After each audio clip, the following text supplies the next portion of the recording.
City News is brought to you by East Brewster Lawyers Rotorua, celebrating 100 years of legal excellence and innovation.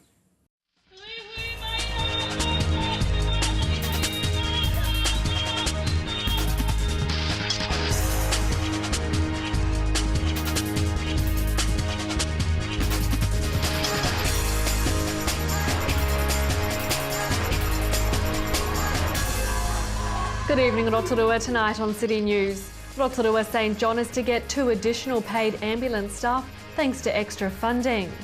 A new sculptural fence project at the Arts Village has been finished, and Sport Bay of Plenty appoints a new CEO.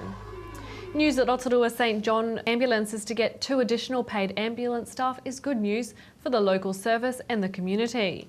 Manager Hilary Morrish says the staffing increase comes from a recent analysis of how resources are allocated, which was undertaken throughout the country. It's just been announced that we've got 2 extra staff joining the establishment here, and that's just fantastic news. It's going to mean that we can put in a 3rd truck on during the day, and that would just be a great response for us within the city. We can get to patients quicker, we can give them a better quality of service. So it's excellent news for us. We've been looking forward to it for a while. Wow, that's fantastic. Now obviously to get more staff, you've obviously had to get some funding. So where did that come from? We've been doing a big national project for a while now, looking at a 5-year sustainability plan for our staff. So out of that review, we've been looking at where the workload is and where the resources are, and we've been matching the 2 up. So these staff have come as a result of that piece of work. They're being funded from our reserves and from the fundraising that we do during the year in order to ensure that we've got some money to survive. Now, is it just here in Rotorua that St John's going to get the extra staff? No, there are 57 going throughout the country. Obviously most are going into Auckland and Christchurch because that's where the need is greatest, but here at Rotorua we get 2 more. Well, 2 doesn't sound like a lot, but for your team here, which is fairly small, 2 is a great number. Yeah, it moves our team from 15 to 17 of full-time paid staff, but the difference it does make is it gives us the opportunity to put on another ambulance on the road, and that increases our ability to respond to patients. Judges from Wingspan in a Rotorua museum are amazed by the quality of images taken of the 3 karearea, or New Zealand falcons, submitted as part of the Capture the Raptor photo competition. The competition received over 50 entries. 4 finalists have been named in the 3 categories of the competition. Rotorua Museum Deputy Director Pamela Lovis says people can now vote online for their favourite image in each category. Winning images will be on display at the museum for all to see following the announcement of the winners on Wednesday, the 16th of April. A new sculptural fence project at the Arts Village has been finished, with the results adding to the attraction of government gardens. Artist Michael State, who headed up the project, says the aim was to provide an engaging historical artwork which will enhance the gardens. Mr State says he used the history of the government gardens as inspiration for the work. Environmental aspects would always be in my heart, but historically, yeah, there was quite a bit of research. Mainly conducted, online. Stories by Don Stafford, Jim Schuster. Mostly the significance of the land and how it was gifted by Ngāti Whakaue, hei oranga mō ngā iwi katoa o te ao, for the benefit of the people of the world. Because the nature of our business is partly healing, or mostly healing, I guess that's befitting. The land was actually gifted due to the natural resources of the land, the healing waters, and the natural Māori medicine that's grew here. In sport tonight, the Kia Magic scored another win last night to put the team at the top of the ANZ Trans-Tasman Netball Championship. The Magic held off the Southern Steel 61-57 in Hamilton. The team is now getting ready to leave for Melbourne, where they will play the Vixens on Sunday night. And Sport Bay of Plenty has a new CEO. Heidi Litchwark has been appointed following the resignation of Wayne Werder. Ms Litchwark has a strong background in the sport and recreation sector in the Bay of Plenty region and a proven ability to forge new relationships. Chairman Grant Utteridge says she's been a key staff member at Sport Bay of Plenty for the past 10 years and has a huge depth of skill and knowledge. Heidi will take up the role from March the 24th. To your weather update now. Tonight will be fine with light winds and an overnight low of 13. Tomorrow for Wednesday, sunny spells with the chance of an afternoon shower, light winds, a high of 24 and a low of 13. And then looking out to Thursday, mostly sunny with light winds, a high of 23 and a low of 12. And the marine forecast for Lake Rotorua for Wednesday, variable 5 knots becoming northerly to 10 knots for a time in the afternoon, with waves less than half a metre, and there'll be morning cloud or fog and then turning fine. Remember, for program listings or to catch up on City News, visit our website tvrotorua.co.nz, or you can head to our Facebook page and upload any news or images. Still to come tonight on City News, we meet Joanna White, owner of the new lavender shop. We take a look back at the career of iconic local jeweller Brian McGilvray, and we catch up on the final stages of the Eat Street development.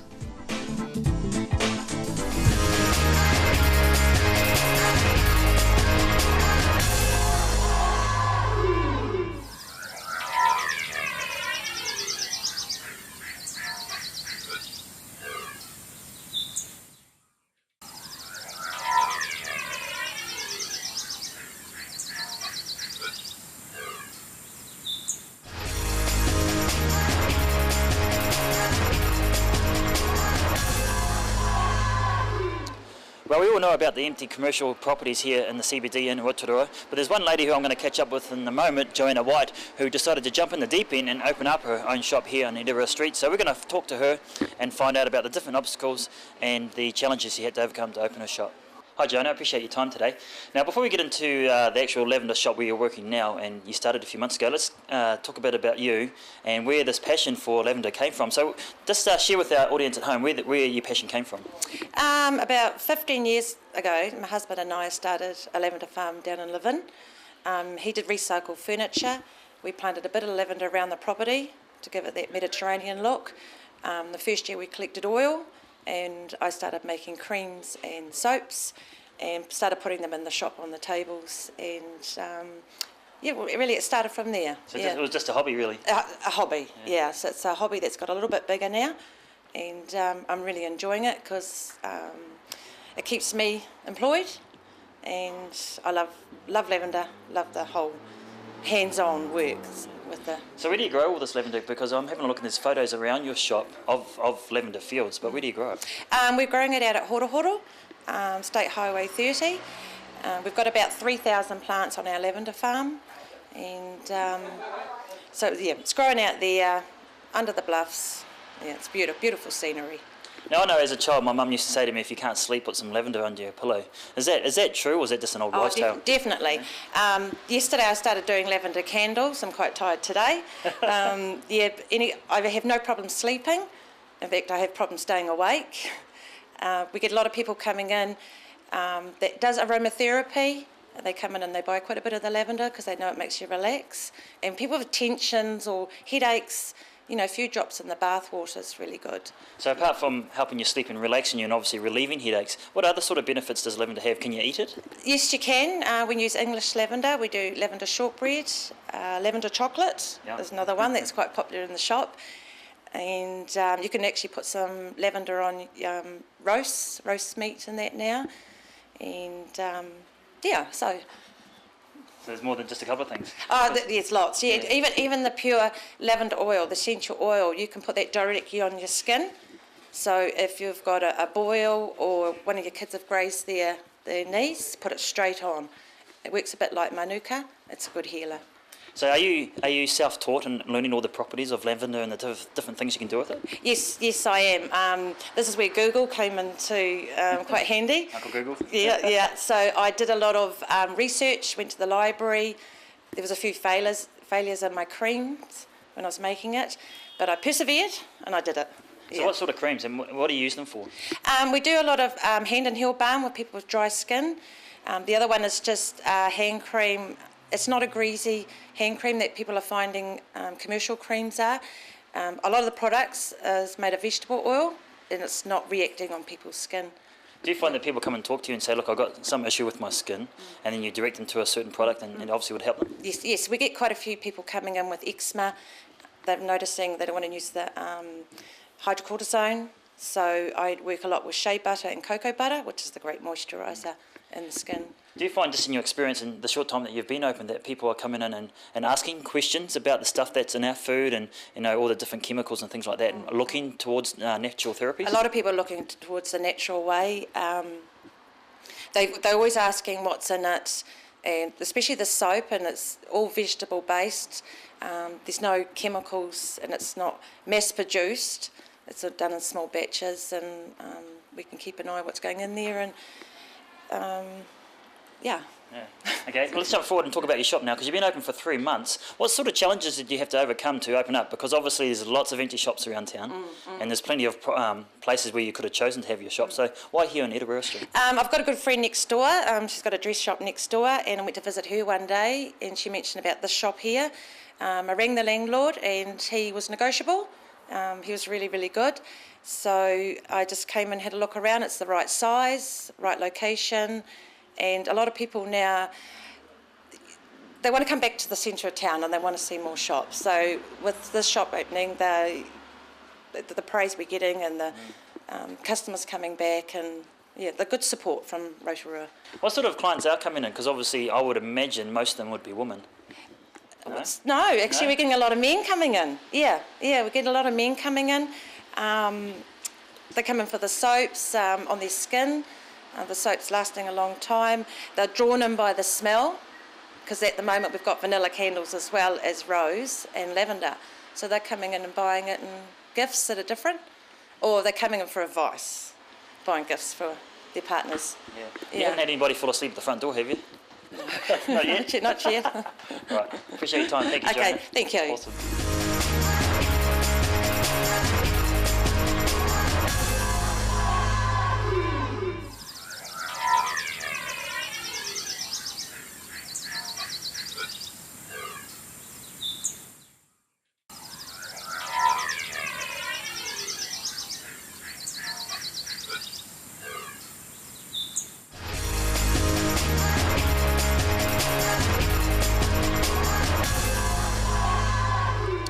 Well, my guest today doesn't really need any introduction. He is an iconic member of the Rotorua retail sector. So Brian McGilvray, thanks for joining us today. It's been awesome to catch up with you again. Now, late last year we caught up with you because you were talking about selling your shop. That's right, yes. And no luck so far? No, I've had quite a few nibbles, but no, it's not over till the fat lady sings, and she hasn't started singing yet. So what are you going to do now? Well, if nothing else, we will close on the end of March, but I've been always very keen on running and jogging and that sort of thing, so hopefully we'll take the dog for walks, go for bike rides. I hope to do a course in advance, cooking. Don't tell my wife May that though.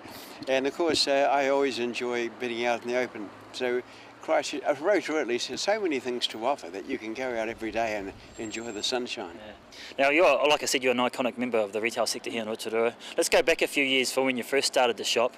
Why did you move to Rotorua? Well, we came through here on a honeymoon 48 years ago, and we liked it so much we decided this would be where we'd stay. We went to buy the Toot and Whistle train, as it was in those days, and that transaction fell through. But I ended up buying the jeweller shop, and I've been here for 48 years since then. Wow. And I guess I must be a survivor, because average people stay in business for about 2, maybe 3 years. So, you know, it's been a good time. I tell you what, you meet so many interesting people, you know, characters of this town. You could have a council chamber just for paintings of Archie. Archie was one. He used to look in all the rubbish bins as he went by. There was Dirty Harry. He was a chap that used to have a French coat on in summer and a brown bag with, I guess, a bottle of wine or something inside. And all types of people. We get a lot of, if you like, intellectually handicapped people that come in, and we have a great time with them because we try to treat them friendly as human beings as they are, of course. Of course. And they're very heartwarming people to deal with too. So all in all, we've had some memorable moments and met some memorable people. Well, your shop is it's a meeting area really, because you've got the seats outside and you've got the seats on the other side as well. Yes. And since we've been here filming and chatting with you inside the shop, people have gathered, they've stopped, they've talked, they've walked in, they've walked out. So really it is one of those iconic meeting places of Rotorua. Yes, well, it's right on the corner of Tanaka and Rotorua Street, and it's very much a focal place to go and sit down or come into the shop. And yes, it is a meeting place, you're quite right. Cool. Now, you're going to finish up on March 29th. Yes. Why that date in particular? Well, it's the end of the stock taking year, and the 31st is on a Monday, so it's easy to finish on the weekend. And it's going to be sad in many ways. We've met so many people over the years that we've had a great friendship with, but it's a time when we've got to decide whether to retire while we still have our health or carry on, so we're going to retire. Now, you mentioned your health, Brian. How is your health at the moment? It's good, very good indeed. But I've had a pacemaker introduced, and the ironical matter is that I've always said, check your pulse, you might be dead. Well, I'm having to check my pulse now. You know, it's come home to roost, and but I'm good. I'm in good health, and I enjoy it. And I've always been very physically active, and I've taken regular holidays. All these things help to give you a more balanced lifestyle. Yep. So obviously you're going to spend a bit more time with your wife now. Have you guys made any plans for what you're going to do after the 31st? Yes, probably hopefully go travelling. My wife May, she's been an absolute power of strength, and she's been with me for over 20 years, and we've had some wonderful times, and we do enjoy travelling, so we hope we might go on a cruise somewhere or just go to other places just for a change anyway. Of course, yeah. Now, obviously, there's lots of different shops here in Rotorua that have closed down, and there's empty properties. What do you think the issue is, or what do you think the solution could be to help fill up these shops?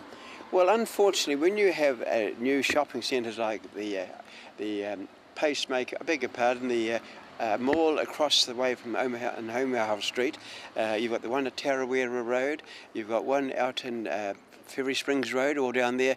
Every new mall is sucking life out of the city centre, and I think the council have to think like retailers. If they want to keep us as a vibrant centre, they have to virtually be very careful before they give it permission for any of these new shop developments to occur.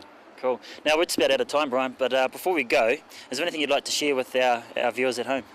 Well, I'd like to thank everyone over the many, many years for their wonderful service to us, their friendship, the things that they have done. We've made so many friends. I'd like to thank my wife, as I mentioned before, May, and just we will rejoice in remembering those people, those characters of Rotorua that have made it a memorable experience. And as such, it's been like leaving a big family when we leave the shop. Yeah. Well, I've been in Rotorua 7 years, Brian, and I've bought 3 watches from your shop. And we're so grateful, so grateful. So I want to thank you for your service to our city, so appreciate your time. Thank you, Brian. That's fine. Thank you.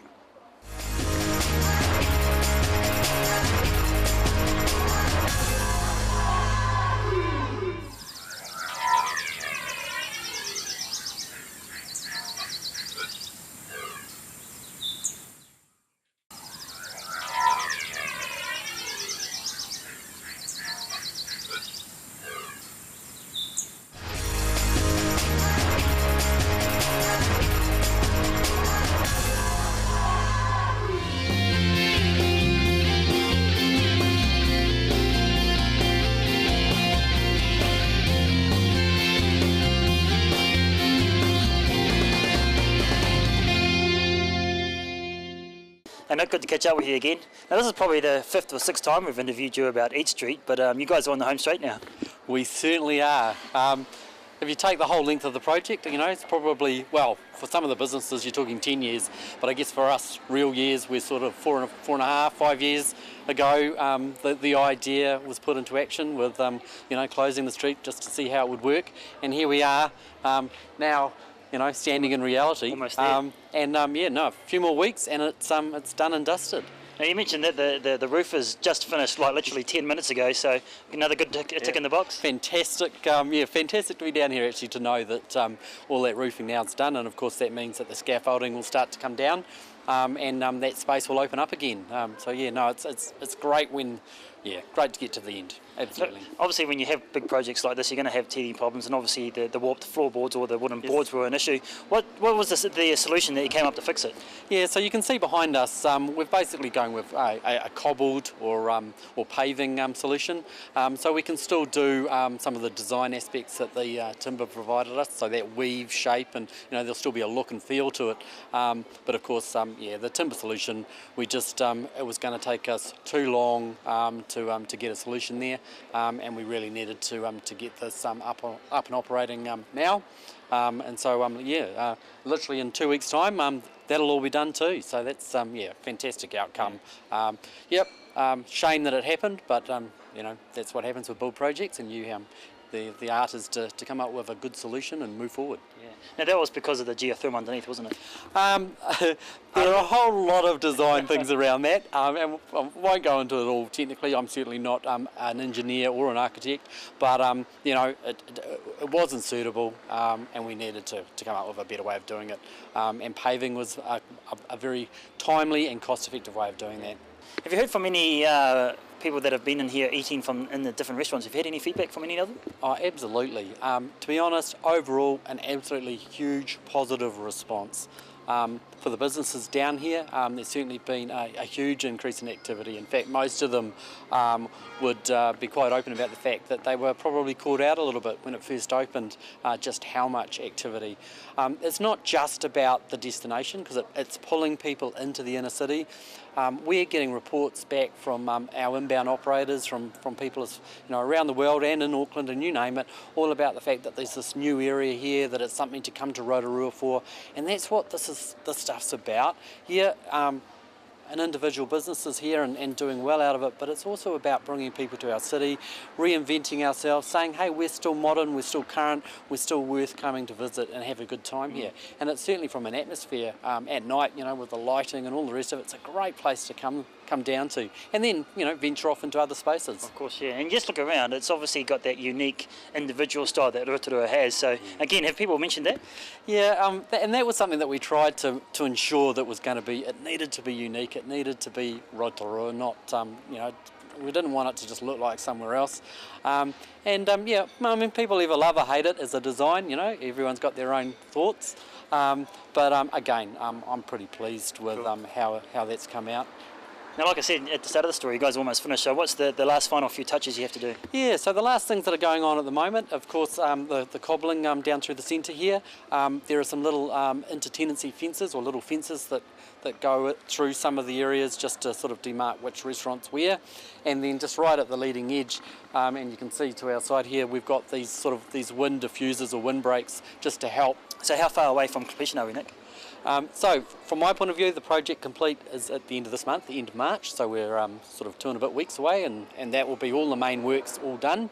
As I said, the only outstanding will be for those businesses that want to fit a retractable roof, and they will come later on in the year, sort of May, June. But again, with the retractable roofing, that's something that a business can install at any time, obviously once the project's complete.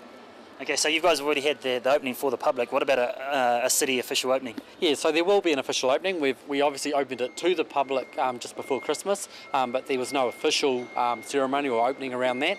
And we'll look to do that probably sort of midwinter somewhere, and create a bit of a stir and a bit of an activity as part of our sort of a midwinter fest for the city. So yeah, so somewhere around that May, June, July period. Date yet to be fixed. Cool. Now I think we're going to have to get out of the way, Nick, because the cobblestone guys are here. So appreciate your time. Thank you. Let's stop the workers. And a great addition to the attractions of our city. That was reporter Alan Solomon talking with RDC Inner City Enterprises Manager Nick Dallymore. And if you have a news event that TV Rotorua can support, call the office and talk with one of the team on 073488 984, or you can email news@tvrotorua.co.nz. And if you missed anything in tonight's show, you can watch again online at tvrotorua.co.nz. Thanks for watching tonight. From all the team at City News, ko Maria.